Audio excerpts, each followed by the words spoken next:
Assalamualaikum warahmatullahi wabarakatuh. Al-Fatihah ila hadrati sayyidina wa habibina syafi'ina Rasulullah Muhammad ibn Abdullah sallallahu alaihi wasallam wa alihi wa sahbihi wa azwaji wa dhurriyyati wa ahli baitihi thumma ila arwah abaihi wa ikhwanihi minal anbiya wal mursalin wa ali kullin wa sahabati kullin majma'in thumma ila arwahi jami'il malaikatil muqarrabin wal awliya wa syuhada salihin wal a'immati rasyidin al mujtahidin wal ulama'il amilin al mukhlisin wal mufassirin والمحدثين والفقهاء والقراء والحفاظ وجميع المجاهدين في سبيل الله أجمعين ثم إلى أرواح من سكن في تربة المعلى والباقي والزنبل والفريط والأقدار والعناد وحرض جميع تربة البشر ثم إلى روح سيدنا المهاجر إلى الله أحمد بن عيسى وسيدنا الأستاذ الأعظم الفقيه المقدم محمد بن علي بعلوي وإلى روح سيدنا الشيخ عبد القادر الجيلاني وإلى روحي العلامة شيخ محمد خضري ثم إلى روح أبينا وأمهاتنا وأجدادنا وجداتنا مشايخنا وعمامنا وعمتنا وأخوالنا وخالاتنا أن الله يغفر لهم ويرحمهم ويعلي درجاتهم في الجنة وينفعنا ببركاتهم وأسرارهم وأنوارهم وعلومهم ونفحاتهم في الدين والدنيا والآخرة. الفاتحة. أعوذ بالله من الشيطان الرجيم. بسم الله الرحمن الرحيم.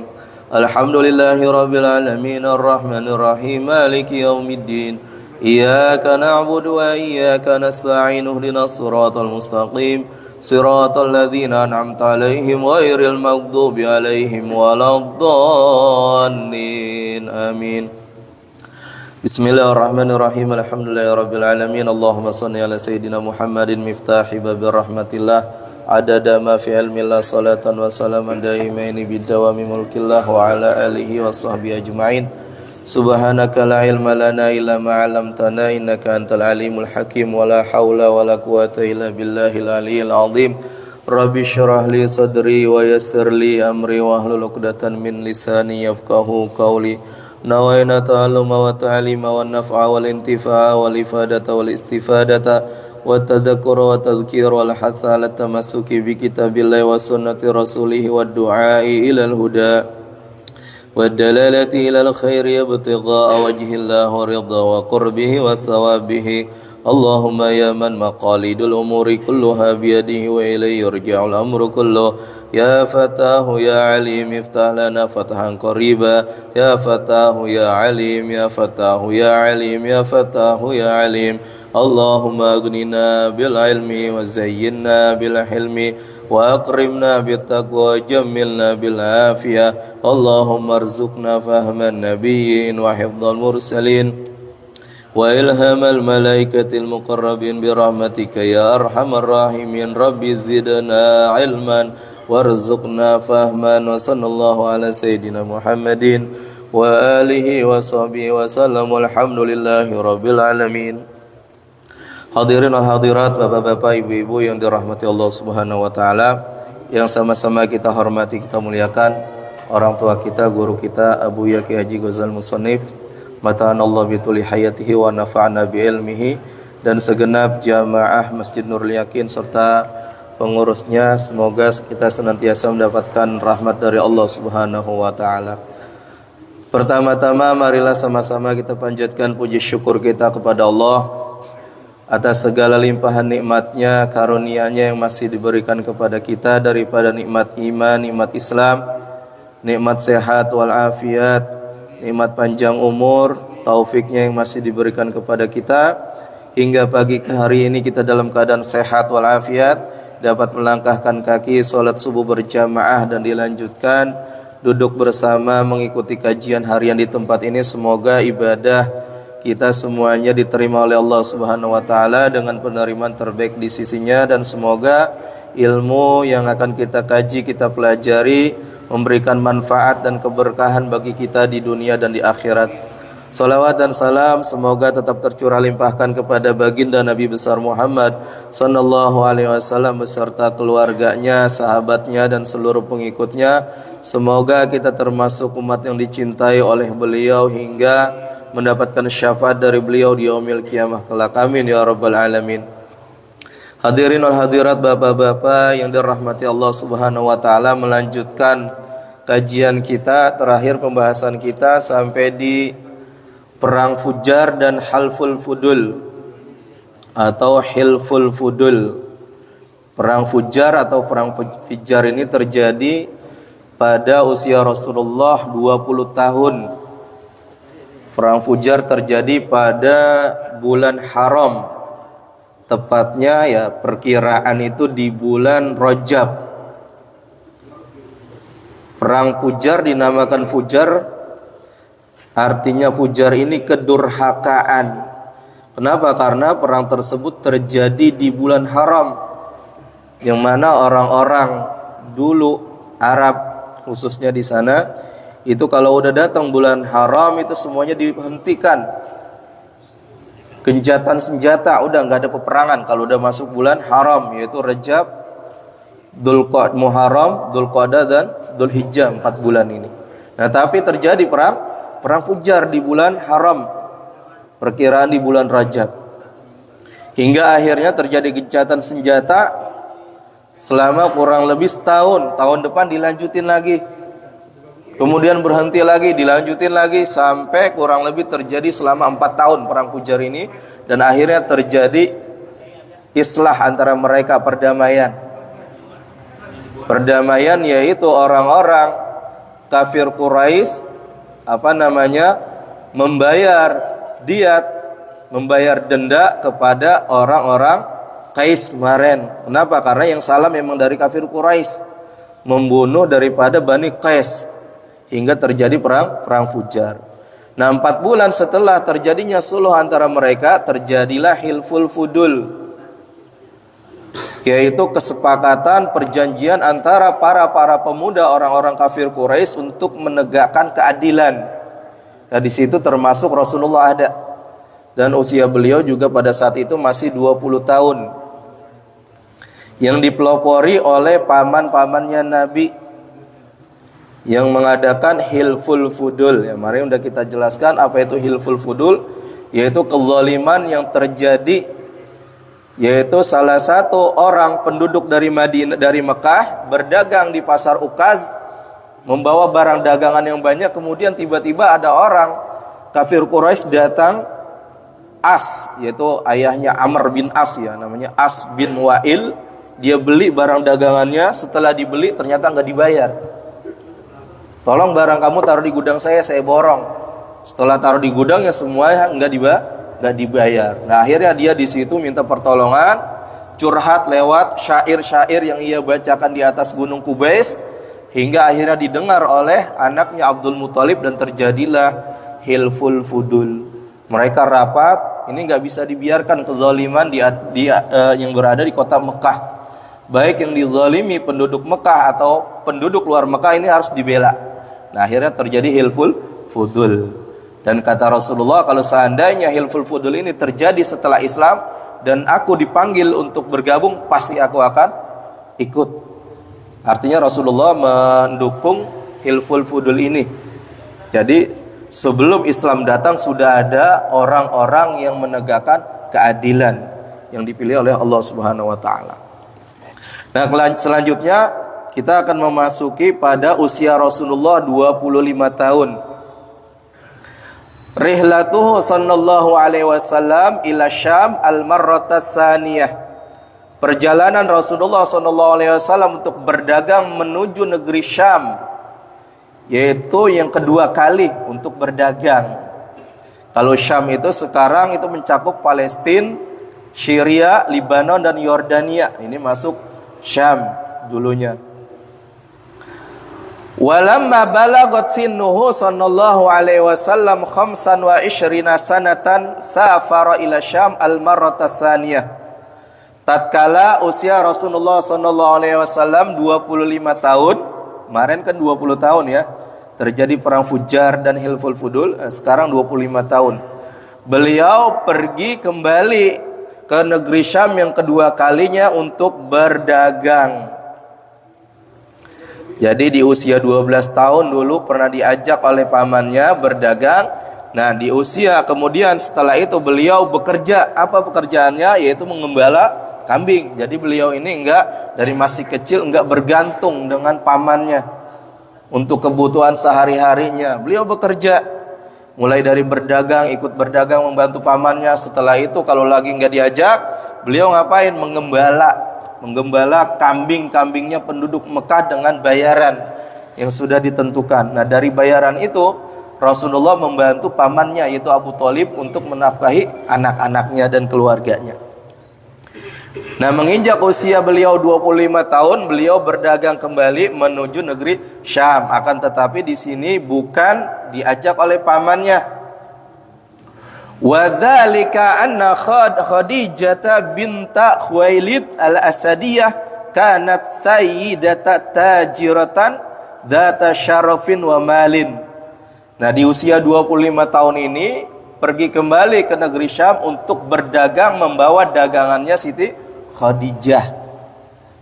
Jadi Siti Khadijah ini perempuan yang kaya raya, terpandang, nasabnya juga tinggi, dan beliau adalah saudagar yang mana setiap tahun memang mengutus utusan untuk berdagang keluar kota Mekah. Siapa yang berdagang? Ya para lelaki yang disewa oleh beliau.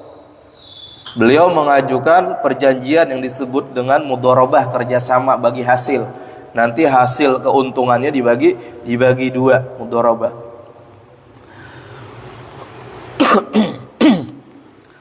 Tastajirul lirijal fi maliha wa tudaribuhum iyyahu. Siti Khadijah biasa setiap tahun itu menyewa para lelaki yang ada di kota Mekah untuk menjual barang dagangannya, kemudian dengan perjanjian sistem mudharabah yaitu bagi hasil.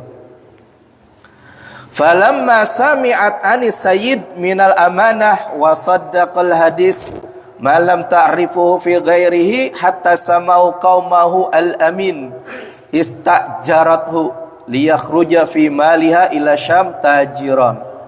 Nah, suatu ketika Siti Khadijah ini ingin mengutus barang dagangannya diekspor ke Syam. Cuman bingung siapa nih yang kira-kira mampu membawa barang dagangannya yang begitu banyak, yang sekiranya amanah, tidak berkhianat dengan barang dagangan ini. Akhirnya Siti Khadijah pernah mendengar tuh tentang Nabi Muhammad. Kabar burung yang ramai tentang Nabi Muhammad di Mekah bahwasanya ada seorang pemuda yang bernama Muhammad, bahkan diberi gelar Al-Amin oleh kaumnya, orang yang terpercaya, orang yang jujur, nggak pernah berbohong meskipun cuma sekali, meskipun hanya bercanda, nggak pernah sama sekali. Ini Siti Khadijah udah dengar nih tentang seorang pemuda ini. Akhirnya dia berinisiatif untuk memanggil itu Nabi Muhammad. Dipanggillah Nabi Muhammad, kemudian bernegosiasi, kira-kira mau enggak diajak kerjasama berdagang membawa barang dagangan ke negeri Syam. Akhirnya singkat cerita dipanggillah Nabi Muhammad ke hadapan Siti Khadijah, kemudian mereka bernegosiasi, berbincang-bincang dulu, perkenalan. Dalam riwayat yang lain bahwasanya pamannya Nabi yaitu Abu Thalib yang datang kepada Siti Khadijah, karena Abu Thalib kan pedagang, Siti Khadijah juga pedagang juga, otomatis mereka memiliki hubungan persahabatan dagang. Meskipun dari jalurnya mereka memang masih ada hubungan nasab, karena nasabnya bersambung kepada Qusay. Siti Khadijah menyambung kepada Qusay, Nabi Muhammad juga nasabnya bersambung kepada Qusay. Jadi masih ada hubungan nasab jauh. Jadi pamannya ini datang kepada Siti Khadijah mengenalkan ponakannya ini. Ingin Nabi Muhammad usahanya itu atau pekerjaannya itu berkembang, pendapatannya bertambah hingga akhirnya dikenalkan kepada Siti Khadijah. Dan di sini pamannya memuji-muji Nabi Muhammad sehingga akhirnya pamannya Nabi minta, kalau kamu setuju ingin mempekerjakan ponakanku, tolong diberikan upah yang lebih daripada orang-orang yang biasa kamu pekerjakan. Kalau bisa minta 2 kali lipat. Apa kata Siti Khadijah? Kalau seandainya engkau minta begitu, seandainya engkau tidak minta, pasti juga aku akan kasih yang lebih daripada orang-orang yang aku pernah pekerjakan. Nah, akhirnya singkat cerita Nabi Muhammad bertemu dengan Siti Khadijah, ngobrol, ditanya, Dari situ Siti Khadijah mulai terpana tuh, lihat Nabi Muhammad ngobrol. Lihat akhlaknya Nabi Muhammad ketika diajak berbicara, matanya itu enggak ngeliatin, Pak. Kalau kita kan kalau ngobrol laki sama laki itu kan adabnya kita pandang orang yang ngobrol sama kita liatin matanya. Nabi Muhammad ke arah perempuan enggak, nunduk. Ya. Kalau ngobrol sama perempuan apa ya, nunduk. Kecuali ketika beliau berbicara baru mulai diangkat pandangannya. Dan dia dengerin semuanya tuh apa yang diomongin oleh Siti Khadijah. Awalnya mendengar kabar tentang Muhammad, orangnya seperti ini, jujur, amanah, hingga mendapatkan gelar Al-Amin. Semuanya diceritain sama Siti Khadijah dan diungkapkan oleh Siti Khadijah, dan niatnya ingin mempekerjakan Nabi Muhammad. Dan Nabi Muhammad dengerin semuanya. Dan diberikan, Nabi Muhammad dijanjikan akan diberikan upah yang berlipat ganda. Dan akhirnya Nabi Muhammad menyetujui dan setuju di situ. Karena memang Nabi Muhammad pada saat itu ya pendapatannya ya kalau bisa dikatakan ya kurang, tidak seperti kaum kafir Quraisy, pedagang-pedagang yang lain, karena beliau hanya mengembala kambing dan berdagangnya pun hanya ikut pamannya membantu-bantu. Namanya membantu ya, apalagi yang paman paling dikasih seberapa, hanya seukuran kebutuhannya bisa mencukupi ya uang jajan lah kalau bocah sekarang. Nah akhirnya Nabi Muhammad setuju. Dan akhirnya Nabi Muhammad wa tu'tihi afdhala ma kanat tu'ti ghairahu. Nabi Muhammad diberikan imbalan yang melebihi daripada imbalan yang diberikan Siti Khadijah kepada selain Nabi Muhammad. Fasafara ma gulamiha Maisarah. Maka kemudian singkat cerita Nabi Muhammad berjalanlah menuju Syam bersama budaknya Siti Khadijah yang bernama Maisarah. Maisarah ini laki-laki bukan perempuan. Jadi laki-laki. Jadi dalam kitab Ibnu Sa'ad itu, Tabaqah Ibnu Sa'ad dikatakan bahwasanya orang Arab itu biasa menamakan anak laki-lakinya dengan nama anak perempuan. Jadi orang Arab biasa tuh anak laki-laki dengan nama anak perempuan tuh biasa. Salah satunya nanti anaknya Siti Khadijah, anaknya laki-laki tapi namanya perempuan, Hindun. Laki-laki. Anaknya Siti Khadijah, Khalah atau Halah, juga laki-laki. Karena memang orang Arab dulu seperti itu, punya kebiasaan anak laki-laki. Maisarah laki-laki bukan perempuan. Budaknya Siti Khadijah. Nah, Maisarah ini ditugaskan oleh Siti Khadijah untuk mendampingi Nabi Muhammad, dan dipesan oleh Siti Khadijah jangan sekali-kali membantah Muhammad. Apa yang ia perintahkan, apa yang ia minta, turutin. Jangan sekali-kali membantah. Karena Siti Khadijah sudah melihat daripada perangainya Nabi Muhammad, akhlaknya dilihat, dan keteguhannya dalam membuat perjanjian itu, orang ini tidak akan mungkin berkhianat. Jadi Siti Khadijah udah 100% percaya kepada Nabi Muhammad untuk membawa barang dagangannya. Faba'a wabta'a wa rabaha ribhan aziman.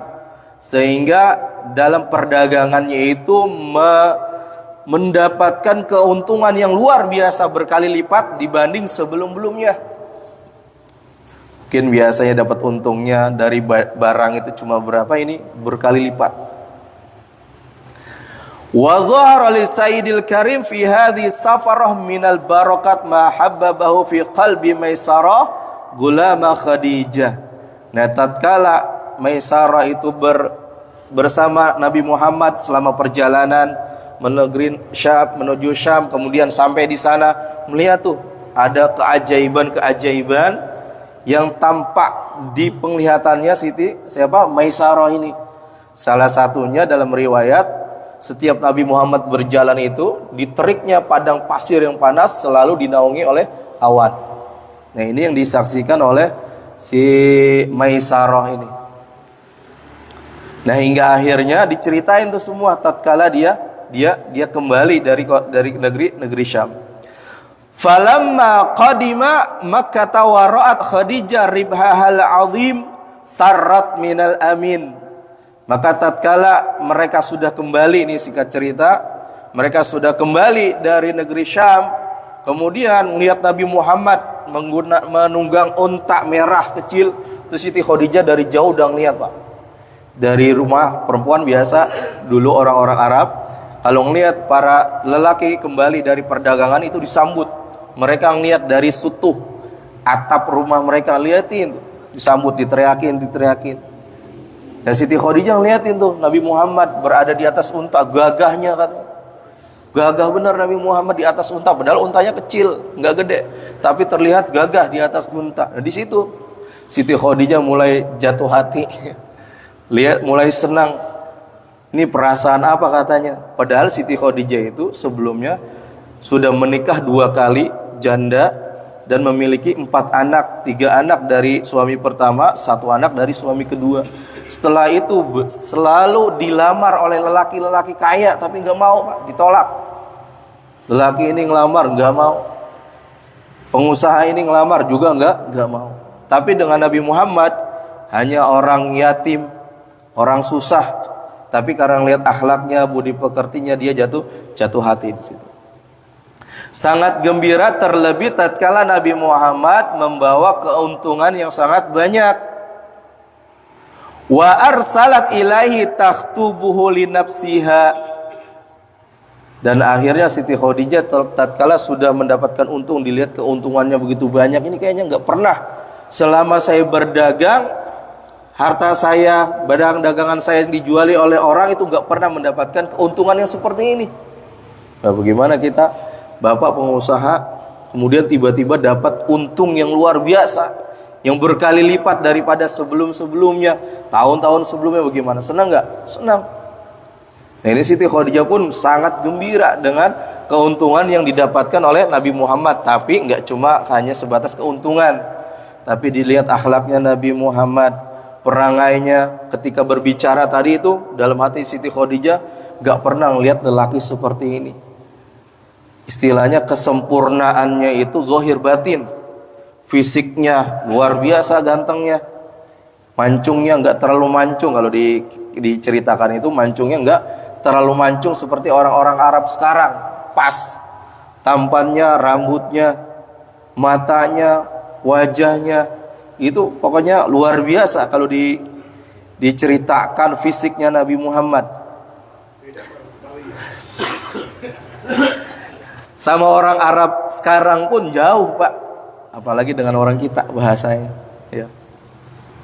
Makanya di sini mulai Siti Khadijah suka, tertambatlah hatinya, senang dengan Nabi Muhammad, nggak cuma karena mendapatkan untung yang banyak, nggak cuma dengan wajahnya yang tampan, tapi juga karena akhlak dan perangainya. Disinilah akhirnya Siti Khadijah mulai jatuh hati. Kepikiran setiap hari, Pak, kebayang-bayang. Padahal udah dilupain tapi tetap ingat. Semakin dilupain semakin ingat. Akhirnya pusing juga Siti Khadijah ini, gimana ini?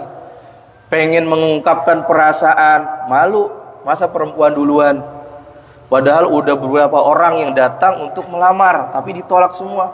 Tahu-tahu tiba-tiba pengen sama perempuan, sama laki-laki, apalagi dia masih perjaka dan usianya jauh di bawahnya.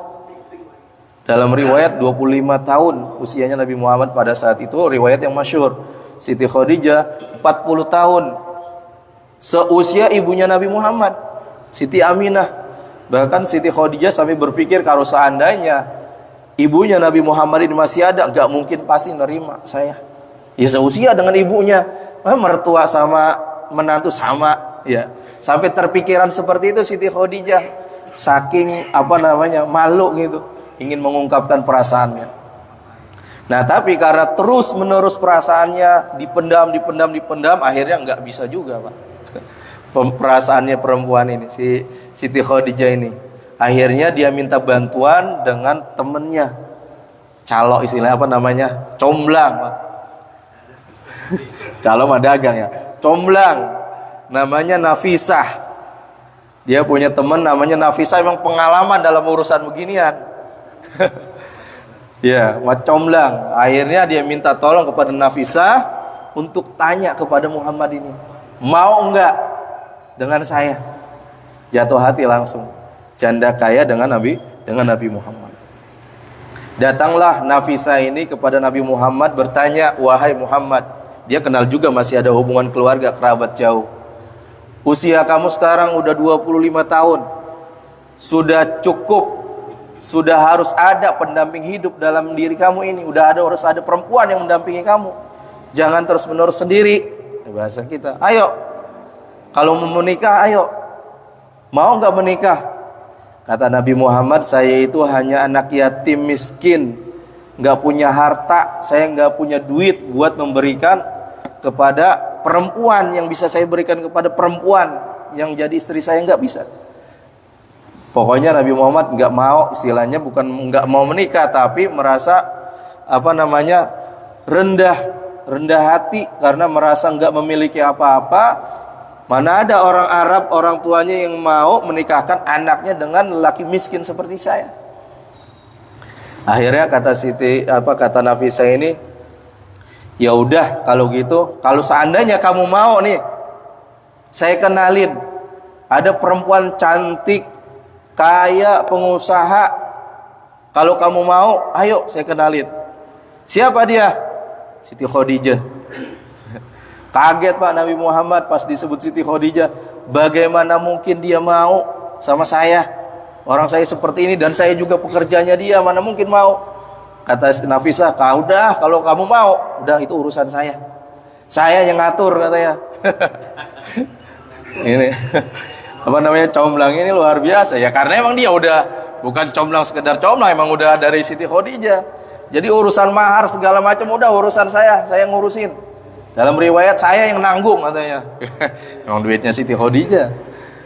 Nah, akhirnya dipertemukanlah Nabi Muhammad dengan Siti Khadijah, dan akhirnya Nabi Muhammad pun mau.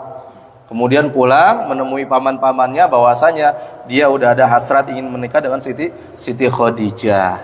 Akhirnya Nabi Muhammad didampingi oleh paman-pamannya Abu Thalib, Hamzah dan yang lainnya mendatangi keluarga kediaman Siti Khadijah. Siti Khadijah ini berbangsa Asad bintu Khuwailid, dan beliau juga seorang yatim, ayahnya udah nggak ada.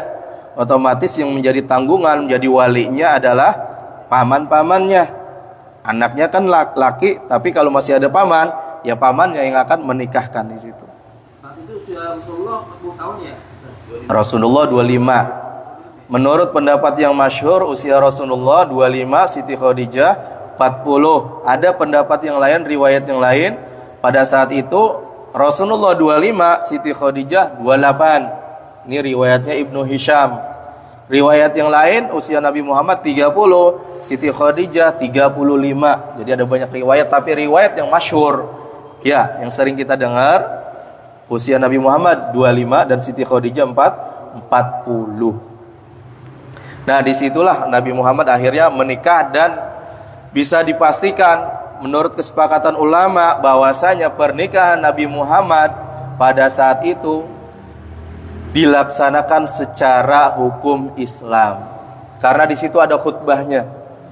Yang membacakan khutbah pamannya Nabi Muhammad yaitu Abu Thalib, kemudian disambut khutbahnya oleh pamannya Siti Khadijah, kemudian di situ juga ada ijab dan qabul. Ijab dari keluarganya Nabi Muhammad, kemudian qabul ijab dari keluarganya Siti Khadijah, qabulnya dari keluarga Nabi Muhammad atau dari Nabi Muhammad. Dari sah secara Islam pernikahan Nabi Muhammad dengan Siti Khadijah. Dan pernikahan ini terjadi 2 bulan setelah Nabi Muhammad kembali dari perdagangan. Jadi setelah kembali dari Syam 2 bulan Nabi Muhammad menikah dengan Siti Khadijah. Siti Khadijah sebelumnya pernah menikah dengan Abi Halah dan memiliki 2 anak. Yang pertama Hindun, yang kedua Halah. Dalam riwayat 3 Thohir. Laki-laki semua, Thohir, Hindun dan Halah. Jadi laki-laki semua anaknya. Kemudian menikah lagi, meninggal Abu Halah ini, menikah lagi dengan Atik, mendapatkan 1 anak. Laki-laki lagi, dinamakan Hindun lagi. Jadi Hindun mungkin ini nama orang mulia dulu, orang Arab. Di zaman Rasulullah juga ada yang namanya Hindun, yang membunuh siapa? Hamzah, istrinya Abu Sofyan. Siapa? Atik ya. Menikah dengan Atik, suami keduanya, istri Siti Khadijah, Atik bin A'id. memiliki satu anak perempuan, mohon maaf ya. Dari Atik ini anaknya perempuan bernama Hindun juga. Jadi 4. Jadi Siti Khadijah memiliki 4. Ini disebut dengan Robibah, anak tiri Rasulullah.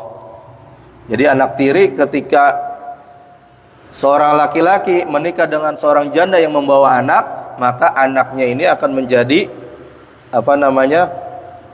mahram mu'abbad. Sebelum jadi mahram mu'abbad, yaitu mahram sementara. Anaknya istri atau anak tiri seseorang itu bisa menjadi mahram yang selama-lamanya setelah pasangan suami istrinya ini melakukan hubungan. Misalnya laki-laki menikah dengan seorang janda anak 3, kemudian setelah akad jadi mahram, tapi bukan mahram mu'abbad, mahram sementara. Artinya ketika dia cerai ini istrinya belum digauli, dia nikah dengan anaknya sah secara hukum karena belum menjadi mahram mu'abbad.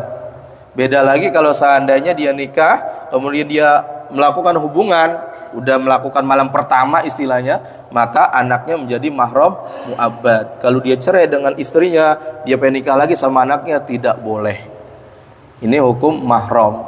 Beda lagi kalau seandainya kita dengan mertua, itu dengan akad nikah langsung jadi mahram mu'abbad.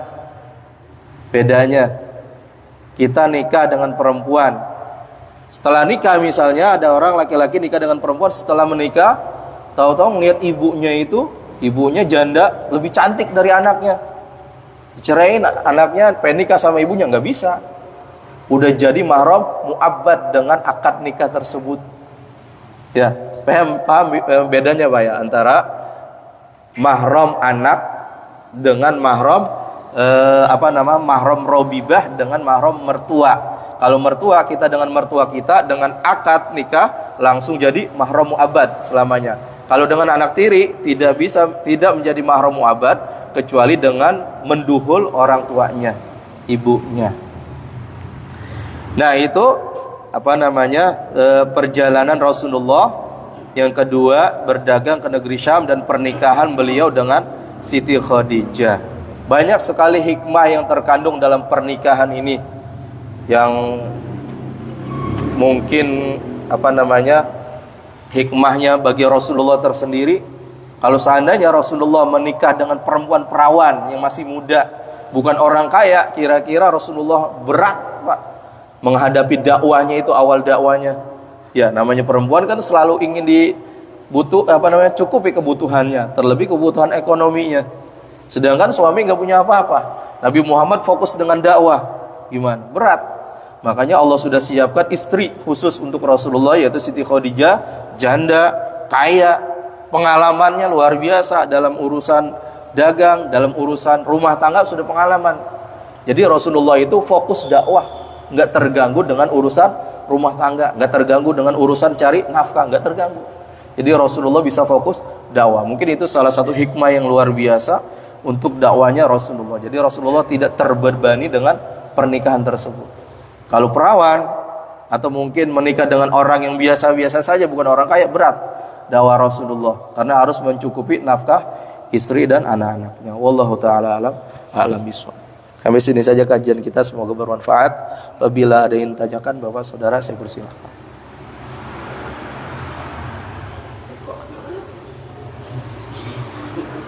Kalau nggak ada, baik kita tutup saja.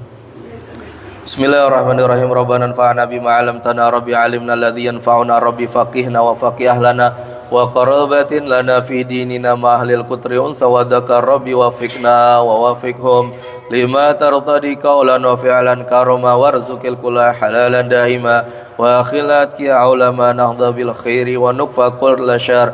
Rabbana waslih lana kulla syu'un wa aqira bi ridha minkal uyun waqdi ana rabbana kulla duyun qabla an ta'tiyana rusnun manun waghfir wastur anta akrama man satar wa salatullahi ta'ishal mustafa man ilal haqi da'ana wal wafa بكتاب فيه للناس شفاء وعلى الآل الكرام الشرفاء والأصحاب المصابيح الغرار اللهم اهدنا بهداك واجعلنا ممن يسارع في رضاك ولا تولنا وليا سواك ولا تجعلنا ممن خالف أمرك وعصاك وحسبنا الله ونعم الوكيل نعم المولى ونعم النصير ولا حول ولا قوة إلا بالله العلي العظيم وصلى الله على سيدنا محمد وعلى آله وصحبه وسلم والحمد لله رب العالمين سبحانك اللهم وبحمدك أشهد أن لا إله إلا أنت أستغفرك وأتوب إليك والعفو منكم والسلام عليكم